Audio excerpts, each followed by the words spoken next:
In French, the word original appears in 1699. See, up until this point in Europe, people believed that the only being who was creative was God. God was the creator, God was creative. The role of human beings was simply to rearrange God's creation. That's what we did. We just looked after it. We just rearranged it. We shuffled the furniture in the lounge, in a sense. But the word original, applying to a human context, appears in France in 1699. In 1742, we hear that word being used in English in England. So just after the French begin to use it, it now appears in England just a few years later. And then just after that, we see the word entrepreneur begin to pop up. These are all words that have got to do with human creativity, personal creativity.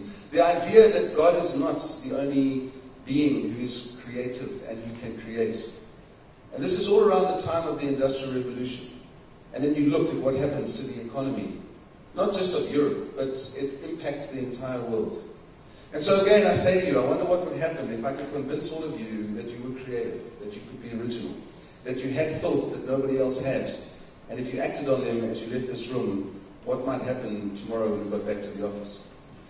We've also seen a big shift from an innovation perspective. Innovation has often been seen as just the one individual. It's one of the reasons that many of you don't think that you're creative. You don't participate in the creative or the innovative space. Because we think that innovation and creativity belong to individuals. And we often then see them as the outliers, those that are sitting on the fringe. And because you see yourself as quite a normal person, you don't participate, or you don't see yourself as belonging to that group. But what's happened in our world today is that things have become so complex. Some of the easy problems have been solved.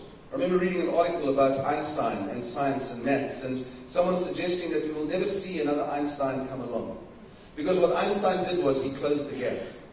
The big gap that was there, Einstein closed it. And for anyone to make any progress, it's not going to be an individual. It's going to be small jumps by an individual, but another big jump is going to have to be a group of people. It's going to have to be a collaboration. And I think that's important, and it's a point that I want to make, because in your world, and in the world that I was in, collaboration is huge. There are a large amount of stakeholders and role players that we have to deal with all the time. And in order to go forward, in order to solve some of the complex issues, we have to collaborate. I must be honest that the MEC this morning, in responding to John Robbie, it was fairly pathetic in terms of solutions. And I felt sorry for him, because I thought there's no way the government can handle this situation on their own. There are too many stakeholders and too many role players that need to be at the table. And so to ask one man on the radio, how are you going to fix this? He didn't have a chance. And what solutions he comes up with tomorrow in his budget speech, they're not going to work, because he needs far more role players if he's going to work it. And then also to understand that in an innovation process, there are all kinds of interesting people now that need to be part of it. When you understand that innovation is a team event, it's not just the creatives that we need. There are enablers that are needed as well. So many of the corporates that are sitting here today could represent that. They're enablers of some of the projects. We need adopters, adapters, applauders, motivators, designers, implementers. In fact, we even need the people that don't believe in us. We need the people who tell us that we're talking rubbish. I think all good ideas need to be able to stand on their own and survive. They need to be able to fend off and fight off any other ideas that are out there, because those are the ones that will make it through.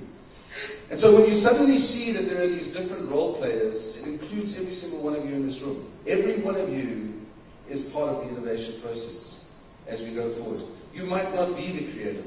You might not be the wacko or the weirdo. You might not have the mind that can step outside the box. But you play a significant role